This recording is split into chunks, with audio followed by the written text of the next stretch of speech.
come in the glory of his Father with his angels, and then he shall reward every man according to his works. Matthew chapter 16 verse 27.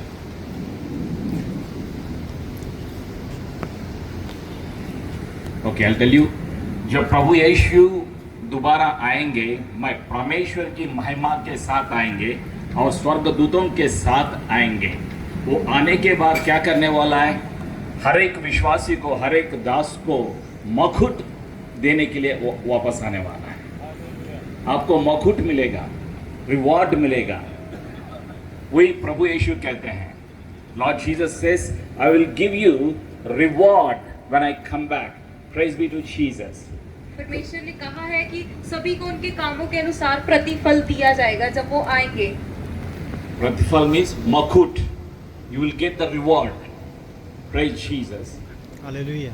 और जो प्रतिफल है वो एक मुकुट है जो हमें दिया जाएगा। Christ Jesus is the Alpha and the Omega.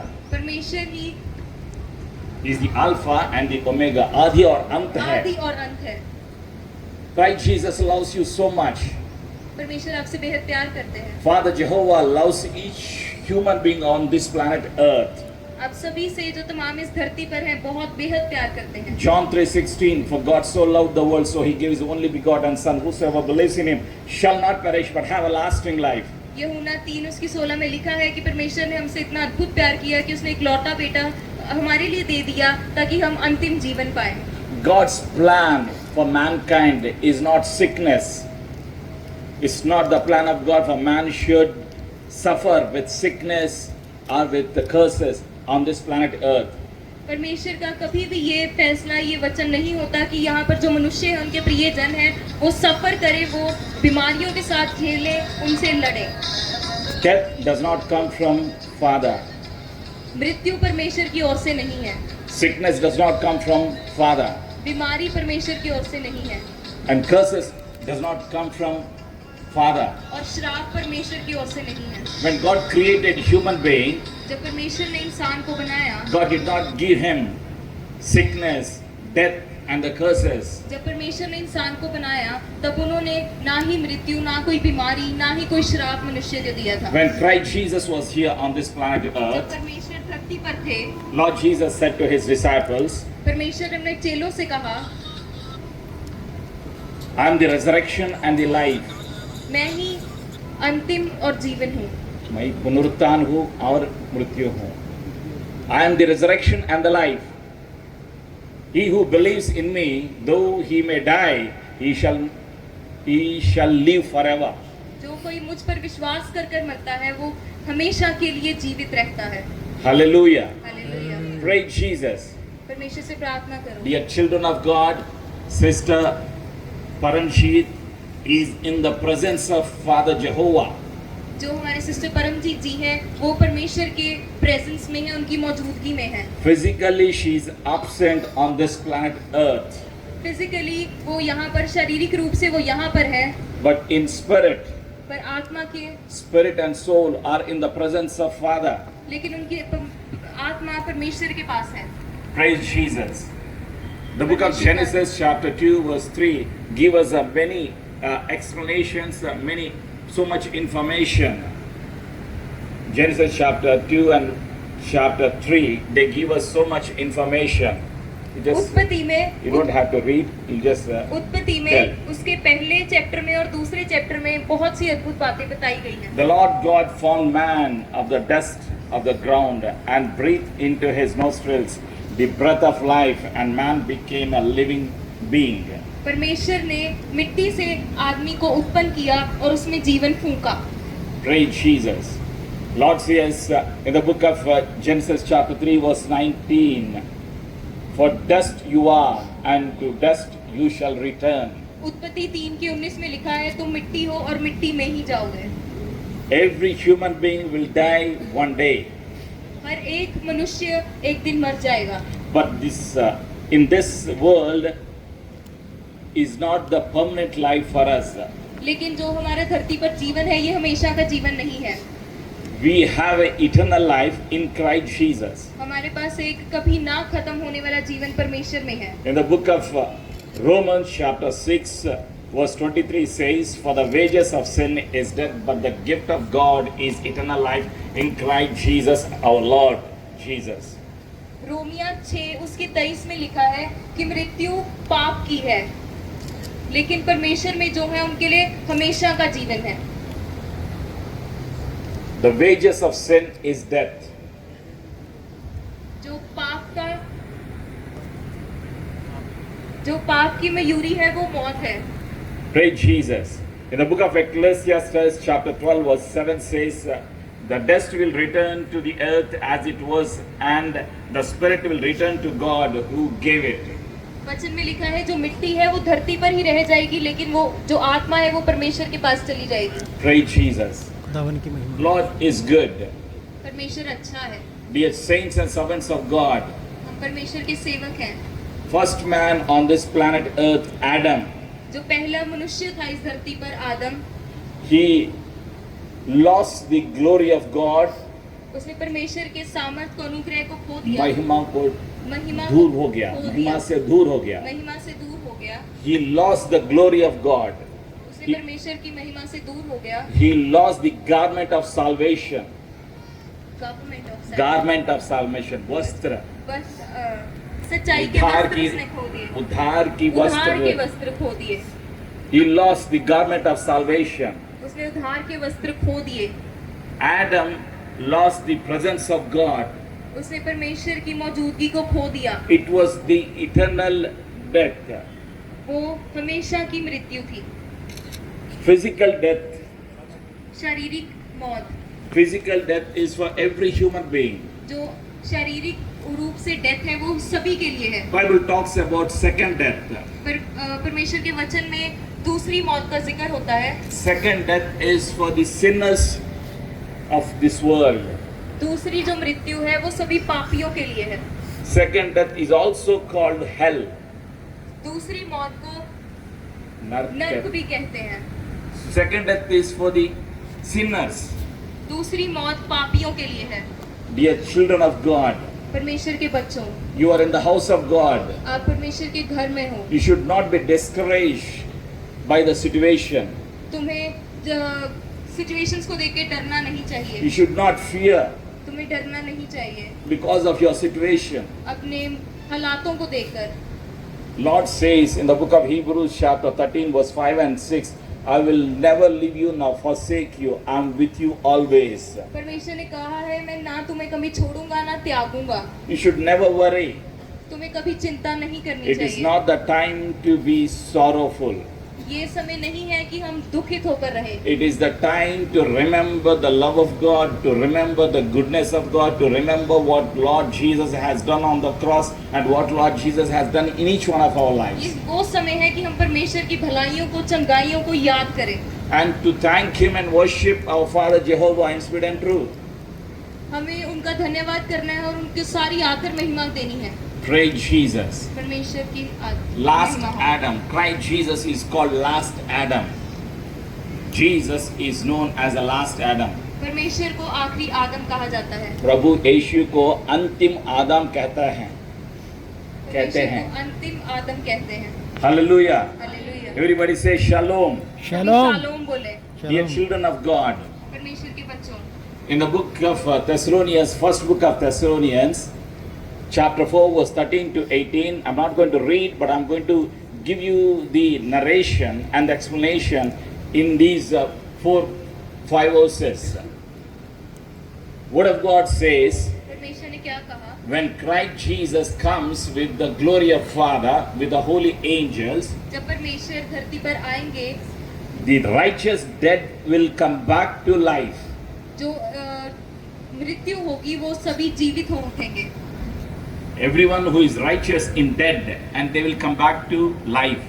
जो कोई परमेश्वर में होकर मरे हैं वो सभी जी उठेंगे। And they will meet Lord Jesus. और वो परमेश्वर से मिलेंगे। And all the righteous, and we will see our sister Paramjit और हम in the presence of God. और हम अपनी सिस्टर परमजीत को भी परमेश्वर की मौजूदगी में देखेंगे। Everyone who believes in Christ, that Jesus Christ of Nazareth died on the cross and rose again after third day, and will receive the opportunity to meet Lord Jesus.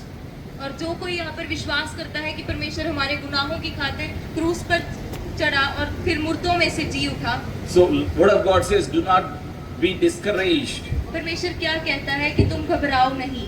Encourage one another with the word of God. एक दूसरे को हौसला तसल्ली दो परमेश्वर के वचन के द्वारा। Christ Jesus is called the Prince of Peace. यीशु मसीह को Prince of शांति का Peace. राजकुमार कहा जाता है। Lord Jesus gives us the peace, the comfort that we need in the time of trouble. परमेश्वर हमें वो शांति तसल्ली देता है। Holy Spirit helps you and I to receive His comfort. पवित्र आत्मा हमें वो शांति को, वो तसल्ली को रिसीव करने में, अपने जीवन में लेने के लिए मदद सहायता करता है। When I was here, I heard the testimony from the church and from pastors that Sister Paranshit loves Lord Jesus so much. मैं जब यहाँ पर आया तो मैंने सुना कि जो सिस्टर परमजीत थी वो परमेश्वर से बेहद प्यार करती थी And Sister loves her family and the ministry so much. और वो अपने बच्चों को और अपनी मिनिस्ट्री के सारी कलीसिया को बहुत प्यार करते थे। And now, what do you and I need to understand मुझे और आप सभी को क्या समझने की जरूरत है from this testimony? इस गवाही से? And she served Lord Jesus faithfully. उन्होंने परमेश्वर की सेवकाई बहुत ही सच्चाई से करी And she served people, His people. और उन्होंने जो उनके लोग थे उनकी भी मदद सहायता करी। And she sacrificed her life. उन्होंने अपने जीवन को पीछे रखा। She was a prayer warrior. वो एक प्रार्थना के योद्धा थे। And she was hardworking. वो बहुत ही मेहनती थे। And there are many good qualities in her life. और उनमें बहुत सी अच्छाइयाँ थी। Dear children of God, परमेश्वर के बच्चों, Christ Jesus is our example. परमेश्वर ही हमारे जिंदा गवाही है। Christ Jesus loves us so much. परमेश्वर हमसे बेहद प्यार करते हैं। He gave His life on the cross of Calvary to make you and I to be holy through His precious blood. परमेश्वर ने उस प्यार के लिए, हम सभी के प्यार के लिए क्रूस पर जान दे दी ताकि हम पवित्र हो जाएं। We receive the righteousness of God through the blood of Jesus. हम परमेश्वर की सच्चाई को उस लहू के, उस पवित्र लहू के होकर रिसीव करते हैं। We receive the salvation by His grace. वो जो छुटकारा हमें परमेश्वर की महिमा से होगा, अनुग्रह के द्वारा हमें मिला अनुग्रह है। के द्वारा मिला है। We receive the salvation. We receive the salvation by His grace and through our faith. हम उनका जो सैल्वेशन है वो अनुग्रह से प्राप्त करते हैं और उस विश्वास से प्राप्त करते हैं। What is our responsibility as a servant of God, as a child of God? हमारी जिम्मेवारी क्या है परमेश्वर में होकर? You need to make a decision in the house of God. हमें एक फैसला लेना है परमेश्वर के घर में। Dear children of God, परमेश्वर के बच्चों, we need to believe in His word. हमें परमेश्वर के वचन पर भरोसा, विश्वास रखना The है। book of Hebrews chapter 11 verse 6 says, without faith it is impossible to please God. He that comes to presence of God should believe that He is the rewarder of those who diligently seek Him. वचन में लिखा है कि जो कोई बिना विश्वास के परमेश्वर के पास आता है वो बिल्कुल सही नहीं है। जो परमेश्वर में विश्वास करता है केवल वो ही ब्लेस होगा। You and I need to make a bold faith confessions. हमें परमेश्वर से बेहद सच्चाई के साथ फैसले लेने हैं। You and I need to love our Father Jehovah more than in the past. हमें परमेश्वर से और भी बढ़कर प्रेम करना है। Christ Jesus is coming again into this sinful world second time, not for the unbelievers but for the chosen people, for the believers, for the universal church. परमेश्वर अब दूसरी बार दोबारा जब आ रहे हैं वो अपने विश्वासियों के लिए आ रहे हैं। प्रभु यीशु दोबारा आने वाला है, पापियों के लिए नहीं। जो विश्वास करते हैं, विश्वासियों को ले जाने के लिए, संगति के लिए प्रभु यीशु दोबारा आने वाला है। Everybody say Maranatha. Say Maranatha. Lord Jesus comes soon. Lord Jesus comes. Dear children of God, you and I need to believe in His word. Word gives us the life. परमेश्वर के बच्चों, हमें परमेश्वर के वचन के ऊपर विश्वास करना है क्योंकि परमेश्वर का वचन ही हमें जीवन देता है।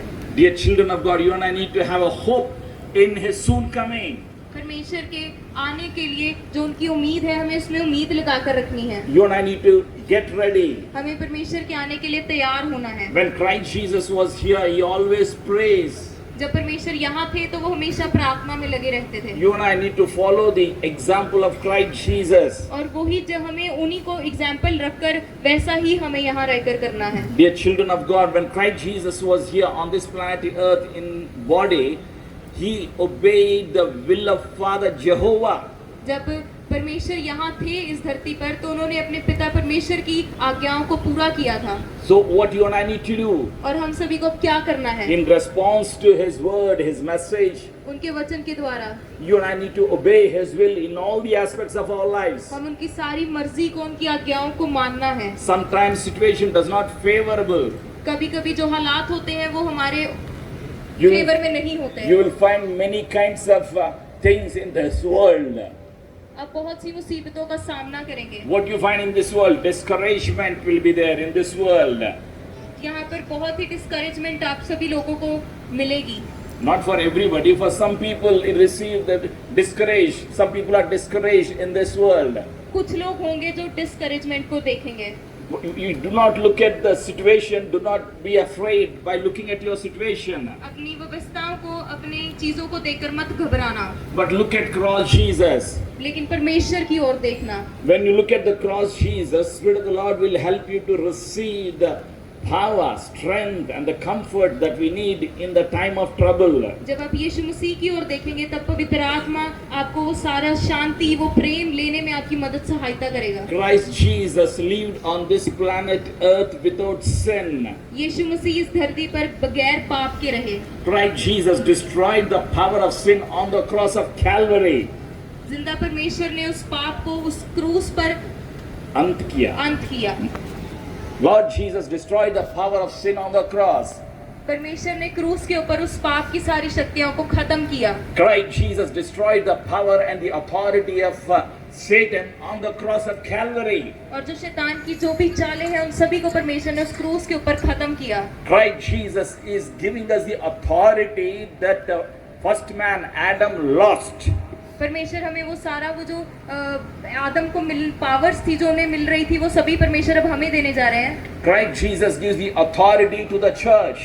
परमेश्वर वो अपनी अथॉरिटीज चर्च को देने जा रहे हैं। Like Lord Jesus is coming again, dear children of God. जैसे कि परमेश्वर जल्दी दोबारा आ रहे हैं। To receive the reward, what you and I need to do? और जो हमारे लिए परमेश्वर ने तोहफे रखे हैं वो हमें रिसीव करने के लिए, वो लेने के लिए हमें क्या करना As पड़ेगा? long as you live in your body, जब तक आप शरीर में हो you and I need to work physically. हमें शारीरिक रूप से काम करना है।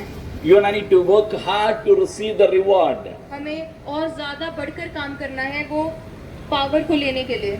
Holy Spirit is going to help you and I. पवित्र आत्मा मेरी और आपकी सहायता करेगा। Lord Jesus is going to help you and I. परमेश्वर यीशु मसीह हमें मदद करेगा। Lord Jesus is our partner. परमेश्वर ही हमारा साथी है। Holy Spirit is our partner. पवित्र आत्मा हमारा साथी है। Man may leave you and I. आदमी पुरुष हमें छोड़कर जा सकते हैं। Physically, sister left us. शारीरिक रूप से हमें सिस्टर परमजीत जी ने छोड़ दिया है। But Lord Jesus will never leave you nor I. लेकिन यीशु मसीह हमें कभी नहीं छोड़ेंगे। Lord Jesus dwells in you and I forever. परमेश्वर हमारे अंदर बसते हैं। Spirit of the Lord is going to dwell in you and I forever. पवित्र आत्मा हमारे अंदर हमेशा है।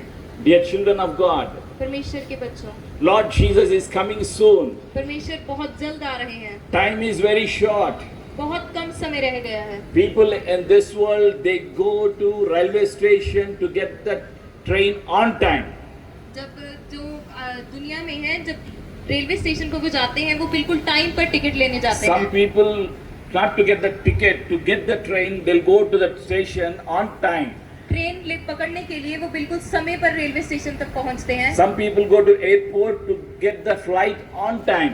कुछ लोग एयरपोर्ट पर अपनी फ्लाइट को लेने के लिए समय पर पहुंचते हैं, As a believer, you and I need to be ready always. लेकिन हम जो विश्वासी हैं हमें हमेशा तैयार रहना You है। and I need to be ready always for His soon coming, हमें हमेशा तैयार रहना है उनके आने के लिए, to proclaim His love, His goodness, and His power to the mankind. उस आत्मिक प्रेम के लिए जो वो हमसे करते हैं, उसकी प्यार को बताने के लिए, उसकी प्यार के लिए गवाही के रूप में जीने के लिए, उसकी महिमा को, उसके आश्चर्य कार्य को हमें दिखाने के लिए, हमें एक साक्षी के रूप में हमें जीवन जीना चाहिए जब तक हम इस शरीर के अंदर जीवित है। आमीन आमेन। आमीन। यही है प्रभु यीशु आपसे और मेरे से पूछते हैं, वही है उसका मकसद। This is the purpose of God for you and I. Why are we alive today? Because his assignment hasn't completed. हम यहाँ पर क्यों हैं? हम परमेश्वर के उस कार्य को जो हमें परमेश्वर ने दिया है उसे पूरा करने के लिए यहाँ हैं। You and I have to complete His purposes, His assignments in this world. हम उस जो हमें परमेश्वर ने कार्य दिया है हम उसे पूरा करने के लिए इस धरती पर हैं। Dear children of God, do not be afraid. Do not worry about your challenges that you face on this planet Earth. यीशु के बच्चों, तुम घबराओ मत जो मुश्किलों का सामना तुम करते हो। Lord Jesus said to His disciples in the book of John the Gospel, chapter 16, verse 33, Dear disciples, dear children of God, do not be afraid, do not be discouraged, do not worry. I have overcome the world. I have overcome the challenges. I am with you. Do not be afraid. वचन में परमेश्वर अपने चेलों से बात करते हैं कि तुम घबराओ नहीं, मैंने जयवंत पाई हुई है। Christ Jesus gives us the victory. परमेश्वर हमें जीत देते हैं। First book of Corinthians chapter 15 verse 57 says, Thanks be to Father Jehovah who gives us the victory through Lord Jesus Christ. हमें परमेश्वर का धन्यवाद करना है जो हमें जयवंत करते हैं। Everybody say after me, I'm a victor in Christ Jesus. हम सभी मिलकर आप मेरे पीछे बोलेंगे कि मैं जीत हूँ और मुझे परमेश्वर ने हम जयशाली हूँ यीशु मसीह में। Everybody say I'm a victor in Jesus. I'm victor victor in Jesus, सभी बोलेंगे। Everybody say after me, open your mouth and say I'm victor in Jesus name. I'm victor in Jesus' name. I'm not the victim. I'm not. मैं victim नहीं हूँ, I'm a victor. मैं Victor हूँ। As you confess the word, you receive the power through the power of the Holy Spirit. जब आप इस वचन को बोलते हो तो पवित्र आत्मा की ओर से आप उस वचन को अपने जीवन में पूरा Let's होते all हैं। stand in the house of God to make the bold faith decision, confession. हम सभी अपने पांव पर खड़े होंगे। Let's all stand in the house of God, close your eyes and to make decision in the presence of God. हम सभी खड़े होकर अपनी आंखें बंद कर कर हम एक फैसला लेंगे परमेश्वर की मदद As a child of God, परमेश्वर के बच्चे होकर, as a servant of God, परमेश्वर के सेवक होकर, from today we will have a new beginning in our lives. आज के बाद से हम एक नई शुरुआत अपने जीवन में We are करेंगे। going to receive the new strength. परमेश्वर से नए बल को रिसीव करेंगे। Everybody who is weak physically, spiritually, they'll become strong through the word of God, through the power of the Holy Spirit. जो कोई आत्मिक रूप से, शारीरिक रूप में से कमजोर है वो आज पवित्र आत्मा की ओर से दुगना बल पाएगा। The anointing breaks the yoke of enemy. जो भी शैतान की चालें हैं वो आज अभिषेक से वो टूट जाएंगी। Spirit of the Lord is here in the house of God. पवित्र आत्मा यहाँ पर है। Father, we submit our lives in your presence. परमेश्वर, हम अपने आत्मा को आपके हाथों में देते हैं। And we make a new decision in your presence. हम एक नया फैसला लेते हैं आपकी मौजूदगी। Let your will be come. Let your will be done. और जो आपका चाहत हमारे जीवन में पूरा होई है. आपकी चाहत हमारे जीवन में पूरी हो। Let your love be filled in our spirits. आपका प्यार हमारी आत्मा के अंदर बस जाए। Dear Holy Spirit, fill us with the love of Father. पवित्र आत्मा हमें उस परमेश्वर जिंदा खुदा के प्रेम से भरिए। Dear Holy Spirit of God, help us to receive the burden for the perishing souls. पवित्र आत्मा हमारी सहायता करिए। Help us to walk in the vision. पवित्र आत्मा हमारी सहायता करिए परमेश्वर की ओर बढ़ने में। Help us to proclaim and declare the love of Christ Jesus. परमेश्वर के उस अद्भुत प्यार को रिसीव करने के लिए हमें मदद सहायता करिए। Help us to be a victorious life in all the aspects of our lives. पवित्र आत्मा हमारी इस जयवंत जीवन के लिए हमारी मदद सहायता करिए। Help us to walk in the lightness of Christ Jesus. परमेश्वर के उस रोशनी की ओर बढ़ने में। Help us to have a mind of Christ Jesus. हमें मदद कीजिए उस परमेश्वर की बुद्धि के लिए। Every plan of Satan, every spirit of sickness, every spirit of this world be broken in the name of Jesus Christ of Nazareth. जो शैतान की सारी चालें हैं, जो बीमारियां हैं, वो परमेश्वर के नाम से आज टूट जाएं। Let your promises come to pass in our lives in the name of Jesus. जो परमेश्वर के वचन है वो हमारी सभी के जीवन में आज परमेश्वर के नाम से पूरे हो। As your word says, on this rock I will build my church, the gates of hell shall not prevail against thee. We thank you for fulfilling your word, your promises, your prophecies in our lives, in the body of Christ. परमेश्वर हम आपका धन्यवाद करते हैं आपके दिए वचन हमारे जीवनों में पूरे होने के लिए। We bless every congregation, we bless every saint and every servant of God in the name of Jesus Christ of Nazareth. हम सभी सेवकाओं को, सभी विश्वासियों को परमेश्वर के नाम से ब्लेस करते हैं। And we pronounce peace, comfort, joy, blessings in the name of और Jesus. हम आनंद, शांति और संपूर्णता परमेश्वर के नाम से मांगते हैं। And we release the miracles of God in the name of और Jesus. परमेश्वर के नाम में चमत्कार होने लगेंगे। Every believer will become the mighty vessel in the hand of the Holy Spirit. एक जो विश्वासी है वो परमेश्वर के रूप में एक आत्मिक, We are under the blood of Jesus. हम परमेश्वर के उस पवित्र लहू Jesus. के अंडर हैं। You are the Lord of our lives. परमेश्वर आप ही हमारे जिंदा खुदा We हैं। thank you for your presence, your power and your blessings. हम आपका धन्यवाद करते हैं आपकी मौजूदगी के लिए, आपकी पावर के लिए। In Jesus' name we all agree and we pray. हम परमेश्वर के नाम से प्रार्थना करते हैं। Amen. आमीन। Everybody say amen. Amen.